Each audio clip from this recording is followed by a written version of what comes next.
ಓಂ ಶಾಂತಿ. ಇಂದಿನ ದಿನಾಂಕ 20/1/2024.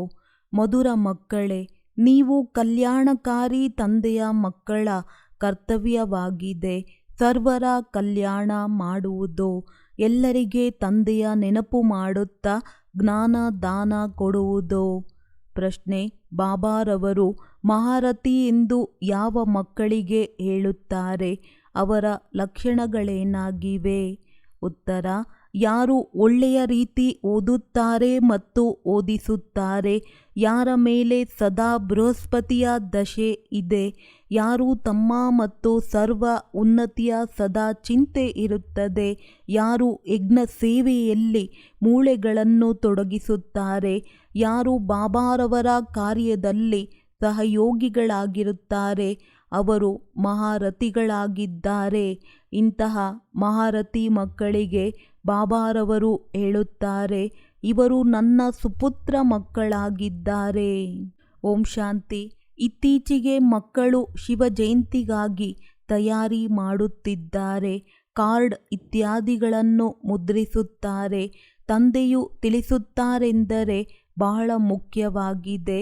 ಎಲ್ಲ ಮುಖ್ಯ ಮಾತು ಗೀತೆಯ ಮೇಲಿದೆ.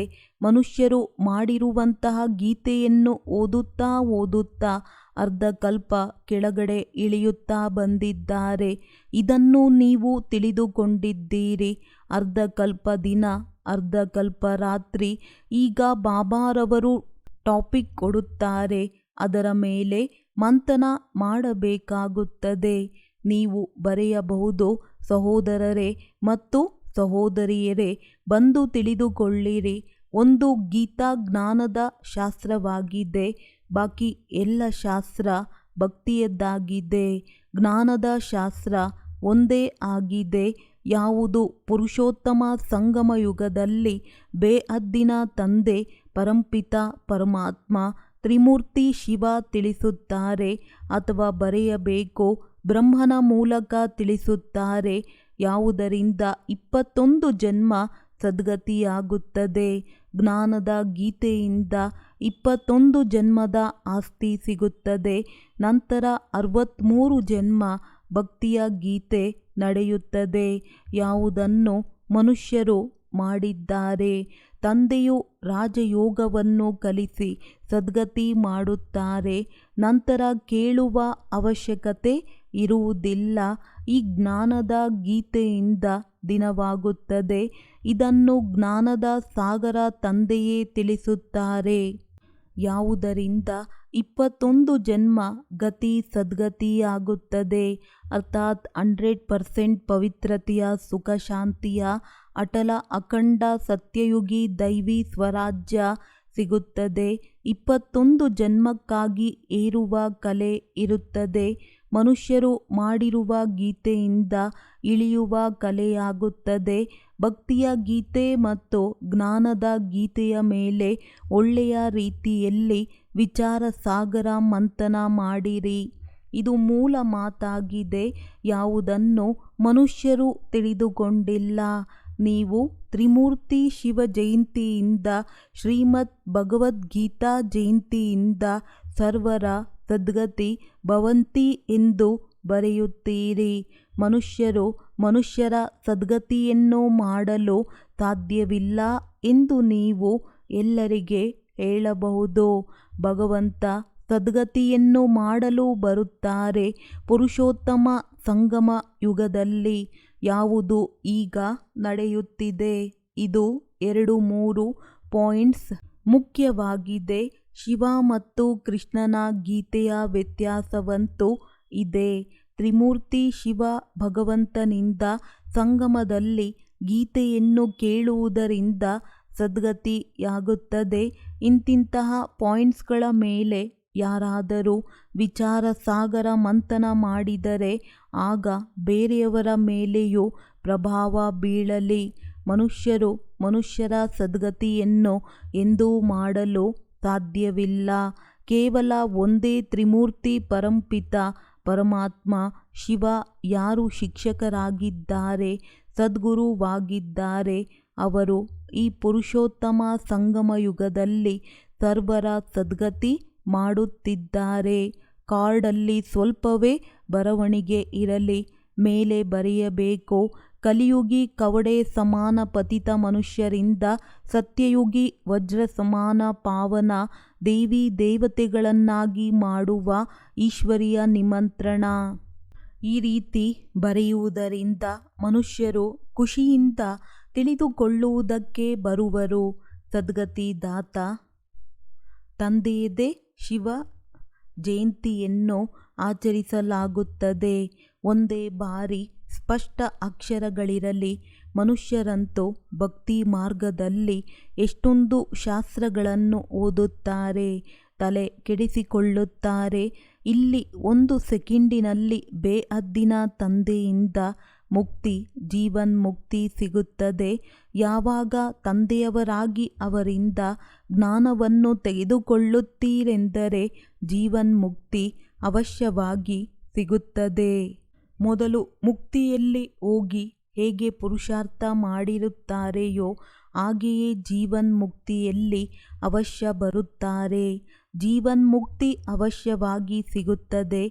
ಭಲೆ ಆರಂಭದಲ್ಲಿ ಬರಲಿ ಅಥವಾ ಅಂತಿಮದಲ್ಲಿ ಬರಲಿ, ಮೊದಲು ಜೀವನ್ಮುಕ್ತಿಯಲ್ಲಿ ಬರುತ್ತಾರೆ.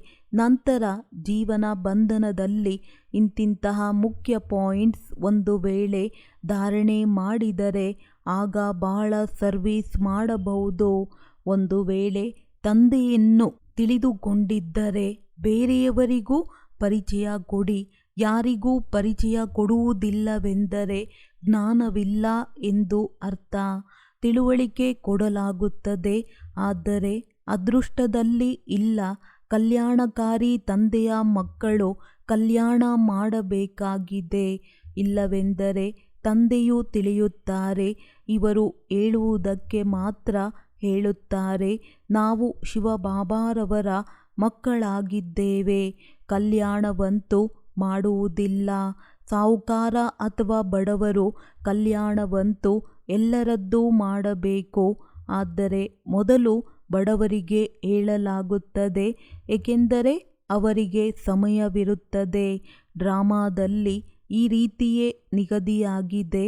ಒಬ್ಬ ಸಾಹುಕಾರ ಒಂದು ವೇಳೆ ಈಗಲೇ ಬಂದರೆ ಅವರ ಹಿಂದೆ ಅನೇಕರು ಬರುವರು. ಈಗ ಒಂದು ವೇಳೆ ಮಹಿಮೆ ಮಾಡಿದ್ದರೆ ಅನೇಕರು ಬರುವರು. ನಿಮ್ಮದಾಗಿದೆ ಈಶ್ವರಿಯ ಪದವಿ. ನೀವು ತಮ್ಮ ಹಾಗೂ ಅನ್ಯರ ಕಲ್ಯಾಣ ಮಾಡುತ್ತೀರಿ. ಯಾರು ತಮ್ಮ ಕಲ್ಯಾಣ ಮಾಡುವುದಿಲ್ಲವೆಂದಾಗ ಅನ್ಯರದ್ದು ಮಾಡಲು ಸಾಧ್ಯವಿಲ್ಲ. ತಂದೆಯಂತೂ ಕಲ್ಯಾಣಕಾರಿಯಾಗಿದ್ದಾರೆ, ಸರ್ವರ ಸದ್ಗತಿದಾತ ಆಗಿದ್ದಾರೆ. ನೀವು ಸಹ ಸಹಯೋಗಿಗಳಾಗಿದ್ದೀರಲ್ಲವೇ? ನೀವು ತಿಳಿದುಕೊಂಡಿದ್ದೀರಿ, ಅದು ಭಕ್ತಿ ಮಾರ್ಗದ ದಶೆಯಾಗಿದೆ. ಸದ್ಗತಿ ಮಾರ್ಗದ ದಶೆ ಒಂದೇ ಆಗಿದೆ. ಯಾರು ಚೆನ್ನಾಗಿ ಓದುತ್ತಾರೆ ಮತ್ತು ಓದಿಸುತ್ತಾರೆ ಅವರ ಮೇಲೆ ಬೃಹಸ್ಪತಿಯ ದಶೆ ಇದೆ. ಅವರನ್ನು ಮಹಾರಥಿ ಎಂದು ಹೇಳಲಾಗುತ್ತದೆ. ತಮ್ಮ ಹೃದಯದೊಂದಿಗೆ ಕೇಳಿರಿ, ನಾವು ಮಹಾರಥಿಯಾಗಿದ್ದೇವೆಯೇ? ಇಂತಿಂಥವರ ಸಮಾನ ಸರ್ವೀಸ್ ಮಾಡುತ್ತೇವೆ. ಕಾಲಾಳುಗಳು ಎಂದು ಯಾರಿಗೂ ಜ್ಞಾನವನ್ನು ತಿಳಿಸಲು ಸಾಧ್ಯವಿಲ್ಲ. ಒಂದು ವೇಳೆ ಯಾರ ಕಲ್ಯಾಣವನ್ನು ಮಾಡುವುದಿಲ್ಲವೆಂದಾಗ ತಮ್ಮನ್ನು ಕಲ್ಯಾಣಕಾರಿ ತಂದೆಯ ಮಕ್ಕಳೆಂದು ಏಕೆ ಹೇಳಿಕೊಳ್ಳಬೇಕು? ತಂದೆಯಂತೂ ಪುರುಷಾರ್ಥ ಮಾಡಿಸುತ್ತಾರೆ. ಈ ಯಜ್ಞ ಸೇವೆಯಲ್ಲಿ ಮೂಳೆಗಳನ್ನು ತೊಡಗಿಸಬೇಕು. ಬಾಕಿ ಕೇವಲ ತಿನ್ನುವುದು, ಕುಡಿಯುವುದು, ಮಲಗುವುದು ಇದು ಸರ್ವೀಸ್ ಆಯಿತೇನು? ಈ ರೀತಿಯಂತೂ ಹೋಗಿ ಪ್ರಜೆಗಳಲ್ಲಿ ದಾಸದಾಸಿಯರಾಗುವಿರಿ. ತಂದೆಯು ಹೇಳುತ್ತಾರೆ, ಪುರುಷಾರ್ಥ ಮಾಡಿ ನರನಿಂದ ನಾರಾಯಣನಾಗಿರಿ. ಸುಪುತ್ರ ಮಕ್ಕಳನ್ನು ನೋಡಿ ತಂದೆಗೆ ಖುಷಿಯಾಗುತ್ತದೆ. ಲೌಕಿಕ ತಂದೆಯೂ ಸಹ ಹೇಳುತ್ತಾರೆ, ನಾವು ನಿಮ್ಮನ್ನು ವಿಶ್ವದ ಮಾಲೀಕರನ್ನಾಗಿ ಮಾಡಲು ಬಂದಿದ್ದೇನೆ. ಈಗ ನೀವು ಬೇರೆಯವರನ್ನು ಮಾಡಿರಿ. ಬಾಕಿ ಕೇವಲ ಹೊಟ್ಟೆ ಪೂಜೆ ಮಾಡುವುದರಿಂದ ಏನು ಲಾಭ? ಎಲ್ಲರಿಗೆ ಕೇವಲ ಇದನ್ನೇ ಹೇಳಿರಿ, ಶಿವಬಾಬಾರವರನ್ನು ನೆನಪು ಮಾಡಿರಿ. ಭೋಜನ ಮಾಡುವಾಗಲೂ ಒಬ್ಬರಿಗೊಬ್ಬರು ತಂದೆಯ ನೆನಪನ್ನು ತರಿಸಿರಿ. ಆಗ ಎಲ್ಲರೂ ಹೇಳುವರು, ಶಿವಬಾಬಾರವರೊಂದಿಗೆ ಇವರದ್ದು ಬಹಳ ಪ್ರೀತಿ ಇದೆ. ಇದಂತೂ ಸಹಜವಲ್ಲವೇ? ಇದರಲ್ಲಿ ಏನು ನಷ್ಟವಿದೆ?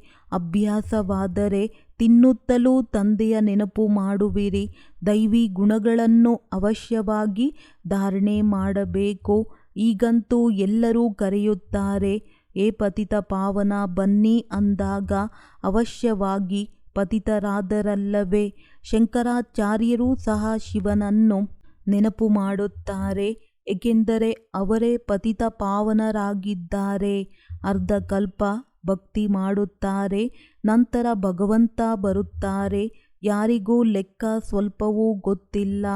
ತಂದೆ ತಿಳಿಸುತ್ತಾರೆ, ಯಜ್ಞ ತಪ ದಾನಗಳಿಂದ ನಾನು ಸಿಗುವುದಿಲ್ಲ.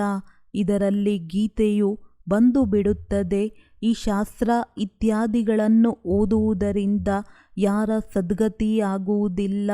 ಗೀತೆ, ವೇದ, ಉಪನಿಷತ್ಗಳೆಲ್ಲವೂ ಭಕ್ತಿ ಮಾರ್ಗದ್ದಾಗಿದೆ. ತಂದೆಯಂತೂ ಮಕ್ಕಳಿಗೆ ಸಹಜ ರಾಜಯೋಗ ಮತ್ತು ಜ್ಞಾನವನ್ನು ಕಲಿಸುತ್ತಾರೆ, ಯಾವುದರಿಂದ ರಾಜ್ಯವು ಪ್ರಾಪ್ತಿಯಾಗುತ್ತದೆ. ಇದರ ಹೆಸರೇ ಆಗಿದೆ ರಾಜಯೋಗ. ಇದರಲ್ಲಿ ಪುಸ್ತಕದ ಮಾತಿಲ್ಲ. ಶಿಕ್ಷಕರು ಓದಿಸುತ್ತಾರೆ. ಪದವಿಯನ್ನು ಪ್ರಾಪ್ತಿ ಮಾಡಿಕೊಳ್ಳಲು ಅಂದಾಗ ಫಾಲೋ ಮಾಡಬೇಕು. ಎಲ್ಲರಿಗೆ ತಿಳಿಸಿ, ಶಿವಬಾಬಾರವರನ್ನು ನೆನಪು ಮಾಡಿರಿ.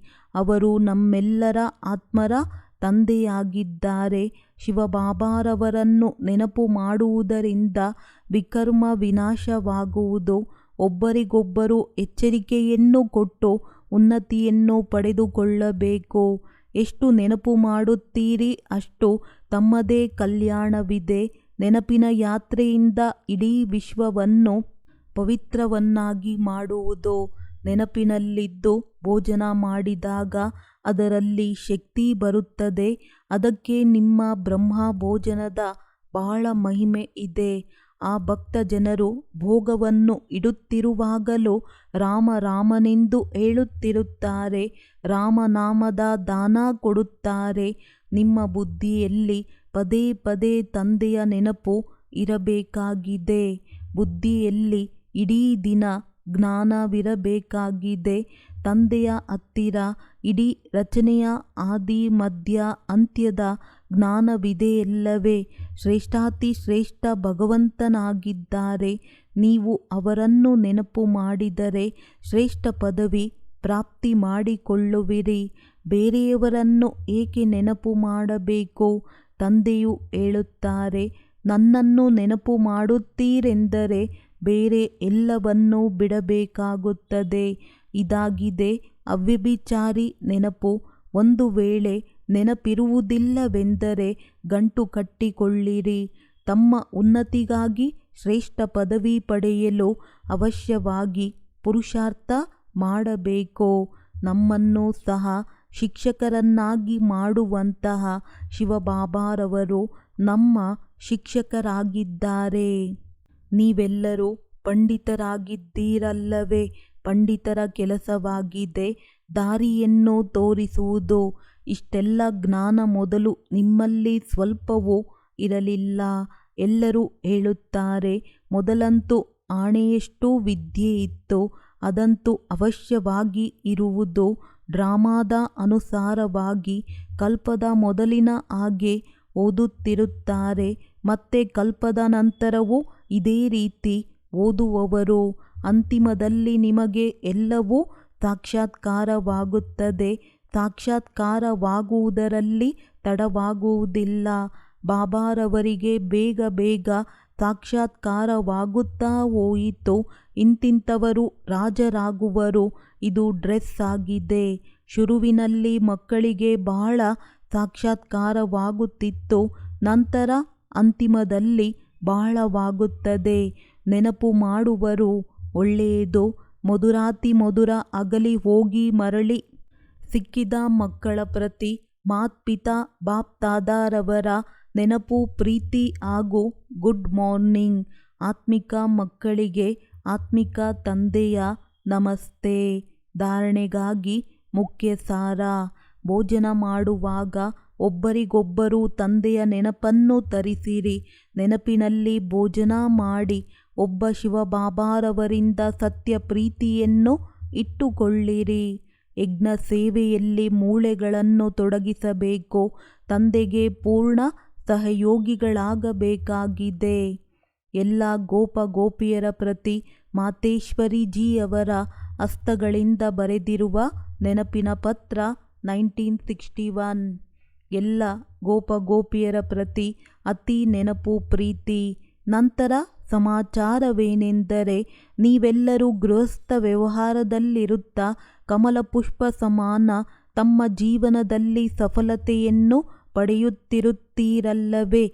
ಮುದ್ದು ಗೋಪರು ಈಗ ಸರ್ವೀಸನ್ನು ಚೆನ್ನಾಗಿ ಮಾಡುವುದರ ಪುರುಷಾರ್ಥದಲ್ಲಿ ತೊಡಗಿದ್ದಾರೆ. ಬಹಳ ಒಳ್ಳೆಯದು. ಕೊನೆಗೂ ತಮ್ಮ ಪರಮ ಪೂಜ್ಯ ತಂದೆಯ ಪರಿಚಯ ಎಲ್ಲರಿಗೂ ಸಿಗಲೇಬೇಕು. ಇದಂತೂ ತಿಳಿದುಕೊಂಡಿದ್ದೀರಿ. ಈ ಶ್ರೇಷ್ಠ ಪ್ರಾಪ್ತಿಯನ್ನು ಕೋಟಿಯಲ್ಲಿ ಕೆಲವರೇ ಪಡೆಯಬಹುದು. ಆದರೆ ಇಂತಹ ಹೂಗಳು ಅವಶ್ಯವಾಗಿ ತಯಾರಾಗಬೇಕಲ್ಲವೇ. ಒಳ್ಳೆಯದು. ತೀವ್ರಗತಿಯಿಂದ ಸರ್ವೀಸನ್ನು ಮುಂದುವರೆಸುತ್ತಾ ಹೋಗಿ. ಅವಿನಾಶಿ ಜ್ಞಾನಧನದ ಖಜಾನೆಯಂತೂ ಬಹಳ ಅದ್ಭುತವಾಗಿದೆ, ಅಪಾರವಾಗಿದೆ. ಯಾವುದು ತಂದೆಯಿಂದ ಎಲ್ಲ ಮಕ್ಕಳಿಗೆ ಸಿಗುತ್ತಲೇ ಇರುತ್ತದೆ. ಯಾರಾದರೂ ಇದನ್ನು ಪ್ರಾಪ್ತಿ ಮಾಡಿಕೊಂಡರೆ ಜನ್ಮ ಜನ್ಮಾಂತರಕ್ಕಾಗಿ ಶ್ರೀಮಂತರಾಗಿ ಬಿಡುತ್ತಾರೆ. ಇದು ಅಂತಹ ವಸ್ತುವಾಗಿದೆ. ಹೇಳಿರಿ ಮುದ್ದು ಗೋಪ ಗೋಪಿಯರೇ, ಸರಿಯಾದ ಮಾತಲ್ಲವೇ. ನೀವೆಲ್ಲ ಗೋಪ ಗೋಪಿಯರು ಅತೀಂದ್ರಿಯ ಸುಖಮಯ ಜೀವನದ ಅನುಭವದಿಂದ ಜೀವನವನ್ನು ನಡೆಸುತ್ತಾ ಹೋಗಿ. ನೋಡಿ ಮುದ್ದು ಗೋಪ ಗೋಪಿಯರೇ, ಈಗ ಈ ಬ್ರಾಹ್ಮಣ ಕುಲದ ವೃದ್ಧಿಯಾಗುವುದರಲ್ಲಿಯೇ ಎಲ್ಲರ ಕಲ್ಯಾಣವಿದೆ. ಬ್ರಾಹ್ಮಣರಿಂದ ದೇವತೆಗಳು ಅವಶ್ಯವಾಗುವಿರಿ. ಹೇಗೆ ಕೆಲವರು ತಮ್ಮ ಗೃಹಸ್ಥ ವ್ಯವಹಾರದಲ್ಲಿರುತ್ತಾ ಬ್ರಾಹ್ಮಣ ಕುಲ ವಂಶಿಯಾಗಿ ನಡೆಯುತ್ತಿದ್ದಾರೆ, ಅರ್ಥಾತ್ ಗೃಹಸ್ಥ ವ್ಯವಹಾರದಲ್ಲಿರುತ್ತಾ ಪವಿತ್ರವಾಗಿರುತ್ತಾರೆ. ನಾವು ಒಬ್ಬ ತಂದೆಯ ಮಕ್ಕಳಾಗಿದ್ದೇವೆ. ಇಂತಹ ಪವಿತ್ರ ಧಾರಣೆಯಲ್ಲಿರುತ್ತಾರೆ. ಬಾಕಿ ಎಲ್ಲರೂ ಆ ಪರಂಪಿತ ತಂದೆಯ ಡೈರೆಕ್ಷನ್ನಂತೆ ನಡೆಯಲೇಬೇಕು. ಇದಕ್ಕೆ ಶ್ರೀಮತದಂತೆ ನಡೆಯುವುದು ಎಂದು ಹೇಳಲಾಗುತ್ತದೆ. ಇಂತಹ ಧಾರಣೆಯಲ್ಲಿ ನಡೆಯುವಂಥವರನ್ನು ಬ್ರಾಹ್ಮಣ ಕುಲವಂಶಿ ಎಂದು ಹೇಳಲಾಗುತ್ತದೆ. ಯಾವಾಗ ಈಗ ಅವರೇ ತಂದೆ, ಶಿಕ್ಷಕರು, ಸದ್ಗುರುವಾಗಿದ್ದಾರೆ, ಧರ್ಮರಾಜನಾಗಿದ್ದಾರೆ ಅಂದಾಗ ಏಕೆ ಅವರ ಮಡಿಲಿನ ಮಗುವಾಗಿ ತಮ್ಮ ಪೂರ್ಣ ಪವಿತ್ರತೆಯ ಅಧಿಕಾರವನ್ನು ತೆಗೆದುಕೊಳ್ಳಬಾರದು. ಯಾರಿಗೆ ಭವಿಷ್ಯದಲ್ಲಿ ಸುಖಶಾಂತಿಯ ಪೂರ್ಣ ಅಧಿಕಾರ ಪ್ರಾರಬ್ಧದ ರೂಪದಲ್ಲಿ ಪ್ರಾಪ್ತಿಯಾಗುತ್ತದೆ. ಹೇಳಿರಿ ಮುದ್ದು ಗೋಪ ಗೋಪಿಯರೇ, ಇಂತಹ ಸಹಜ ರಹಸ್ಯವನ್ನು ತಿಳಿದುಕೊಂಡಿದ್ದೀರಲ್ಲವೇ. ಬದುಕಿದಂತೆಯೇ ಸಾಯುವುದು ಅಥವಾ ಮರುಜೀವ ಆಗುವುದರಲ್ಲಿ ಗಾಬರಿಯಾಗುವುದಿಲ್ಲವೇ. ಇಂದು ಈ ಪತ್ರ ಪ್ರತಿಯೊಬ್ಬರೂ ತಮ್ಮ ತಮ್ಮ ಹೆಸರಿನಿಂದ ತಿಳಿದು ಮತ್ತು ತಮ್ಮ ಪತ್ರ ತಿಳಿದುಕೊಂಡು ಓದಿರಿ ಅಥವಾ ಕೇಳಿರಿ. ಮತ್ತು ತಾಯಿಯ ಪ್ರೀತಿಯನ್ನೂ ಸಹ ಪ್ರತಿಯೊಬ್ಬರೂ ತಮ್ಮ ಹೆಸರಿನಿಂದ ಪಡೆಯಿರಿ. ಪ್ರತಿಯೊಬ್ಬ ಗೋಪ ಗೋಪಿಯರ ಪ್ರತಿ ಹೆಸರು ಸಹಿತ ತಾಯಿಯ ಅತ್ಯಂತ ಪ್ರೀತಿ. ಒಳ್ಳೆಯದು. ತಮ್ಮ ಸೌಭಾಗ್ಯ ಶ್ರೇಷ್ಠ ಮಾಡುವುದರ ಪುರುಷಾರ್ಥದಲ್ಲಿ ತೀವ್ರ ವೇಗದಿಂದ ತೊಡಗುವುದೇ ಕಲ್ಯಾಣಕಾರಿಯಾಗುವುದಾಗಿದೆ. ಯಾವಾಗ ಈಗ ಗೊತ್ತಾಗಿದೆ ಸ್ವಯಂ ಪರಂಪಿತ ಶ್ರೇಷ್ಠ ಆಸ್ತಿಯನ್ನು ಕೊಡಲು ಬಂದಿದ್ದಾರೆ ಅಂದಾಗ ತೆಗೆದುಕೊಂಡೇ ಇರಬೇಕು. ಒಳ್ಳೆಯದು. ಬೀಳ್ಕೊಡುಗೆ ತೆಗೆದುಕೊಳ್ಳುತ್ತೇನೆ. ಓಂ ಶಾಂತಿ. ವರದಾನ: ಅವಿನಾಶಿ ಪ್ರಾಪ್ತಿಯ ಆಧಾರದ ಮೇಲೆ ಸದಾ ಸಂಪನ್ನತೆಯ ಅನುಭವ ಮಾಡುವಂತಹ ಪ್ರಸನ್ನ ಚಿತ್ತಭವ. ಸಂಗಮ ಯುಗದಲ್ಲಿ ಡೈರೆಕ್ಟ್ ಪರಮಾತ್ಮನ ಪ್ರಾಪ್ತಿ ಇದೆ. ವರ್ತಮಾನದ ಮುಂದೆ ಭವಿಷ್ಯ ಏನೂ ಇಲ್ಲ. ಆದ್ದರಿಂದ ನಿಮ್ಮ ಗೀತೆ ಇದೆ, ಏನು ಪಡೆಯಬೇಕಿತ್ತೋ ಅದನ್ನು ಪಡೆದೆನು. ಈ ಸಮಯದ ಗಾಯನವಾಗಿದೆ. ಯಾವುದೇ ವಸ್ತು ಅಪ್ರಾಪ್ತಿ ಇಲ್ಲ ಬ್ರಾಹ್ಮಣರ ಖಜಾನೆಯಲ್ಲಿ. ಇವು ಅವಿನಾಶಿ ಪ್ರಾಪ್ತಿಗಳಾಗಿವೆ. ಈ ಪ್ರಾಪ್ತಿಗಳಿಂದ ಸಂಪನ್ನರಾಗಿದ್ದಾಗ ಚಲನೆ ಮತ್ತು ಚೆಹರೆಯಿಂದ ಸದಾ ಪ್ರಸನ್ನತೆಯ ವಿಶೇಷತೆ ಕಂಡುಬರುವುದು. ಏನೇ ಆದರೂ ಸಹ ಪ್ರಾಪ್ತಿವಂತರು ತಮ್ಮ ಪ್ರಸನ್ನತೆಯನ್ನು ಎಂದೂ ಬಿಡಲು ಸಾಧ್ಯವಿಲ್ಲ. ಸ್ಲೋಗನ್: ಪರಮಾತ್ಮ ಪ್ರೀತಿಯ ಅನುಭವಿಯಾದರೆ ಯಾವುದೇ ಅಡೆತಡೆಗಳು ತಡೆಯಲು ಸಾಧ್ಯವಿಲ್ಲ. ಅವ್ಯಕ್ತ ಸೈಲೆನ್ಸ್ನ ಮೂಲಕ ಡಬಲ್ ಲೈಟ್ ಫರಿಸ್ತಾ ಸ್ಥಿತಿಯ ಅನುಭವ ಮಾಡಿ. ಯಾರೇ ನಿಮ್ಮ ಸಮೀಪ ಸಂಪರ್ಕದಲ್ಲಿ ಬಂದರೆ ಅನುಭವ ಮಾಡಿ, ಈ ಆತ್ಮಿಕತೆ ಇದೆ, ಅಲೌಕಿಕತೆ ಇದೆ. ತಮ್ಮ ಪೂರ್ವ ಜನ್ಮದ ಸ್ಮೃತಿಯಿಂದ ಎಲ್ಲ ಆತ್ಮರ ಪಾಲನೆ ಶಾಂತಿಯ ಶಕ್ತಿಯಿಂದ ಮಾಡಿ. ನಿಮ್ಮ ಕರ್ತವ್ಯವಾಗಿದೆ ಅಶಾಂತಿಯ ವಾಯುಮಂಡಲದಲ್ಲಿ ಆತ್ಮರಿಗೆ ಶಾಂತಿಯ ದಾನ ಕೊಟ್ಟು ಅವರಲ್ಲಿ ಶಾಂತಿಯ ಸಹನ ಶಕ್ತಿಯ ಭರವಸೆ ತುಂಬುವುದು. ಇದಕ್ಕಾಗಿ ತಮ್ಮ ವೃತ್ತಿಯ ಮೂಲಕ ಮನಸಾ ಶಕ್ತಿಯ ಮೂಲಕ ವಿಶೇಷ ಸೇವೆ ಮಾಡಿ ಲೈಟ್ಹೌಸ್ ಆಗಿ ಸರ್ವರಿಗೆ ಶಾಂತಿಯ ಲೈಟ್ ಆಗಿ. ಒಳ್ಳೆಯದು. ಓಂ ಶಾಂತಿ.